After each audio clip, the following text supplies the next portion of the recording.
What are we doing today? This is called Project Scope Creep. In here, I've been working on this Spec C setup.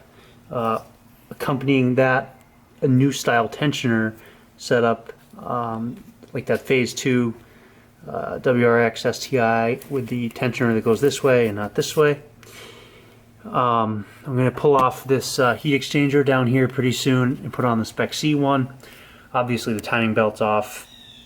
I'm replacing a couple of the pulleys even though the timing belt was recently done.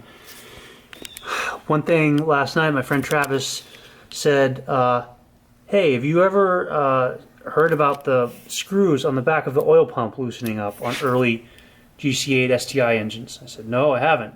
Probably built 200 plus Subaru engines, but they've all been US spec later years. I don't have a whole lot of experience with the EJ20G. So while the timing belt's off and while this is all apart, I'm going to pull this oil pump off real quick just for peace of mind, and we'll check those screws on the back plate.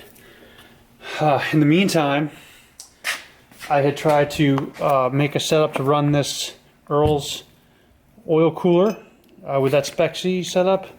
I had taken all this time to modify this factory power steering bracket so it would mount the oil cooler, and stupid me, I forgot about the Z dimension here, and it hits the bumper. So I think my brother's going to buy this cooler, which is 2 inches thick, and I can move to a 1.5 inch thick.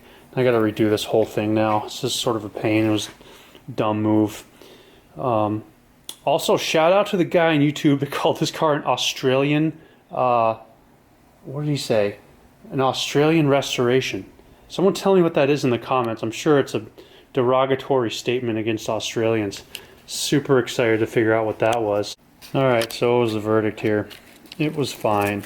And the reason I think it was fine is because this pump has been off before. I took the screws off anyway. I'm going to clean them with a microfiber towel, clean this thing up a little bit. Loctite these screws. Here's something interesting I found, which is the second time I've found this recently, actually, in a Subaru engine. This is an O-ring to hold the pump to the block to seal the pressure coming out of the pump. Look at the RTV and look how much of the area the RTV is blocking. First of all, this is an O-ring, people. You don't need to use RTV on an O-ring. It's probably blocking 20 to 30% of the opening. That's crazy.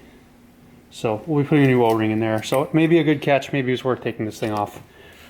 On to the next project.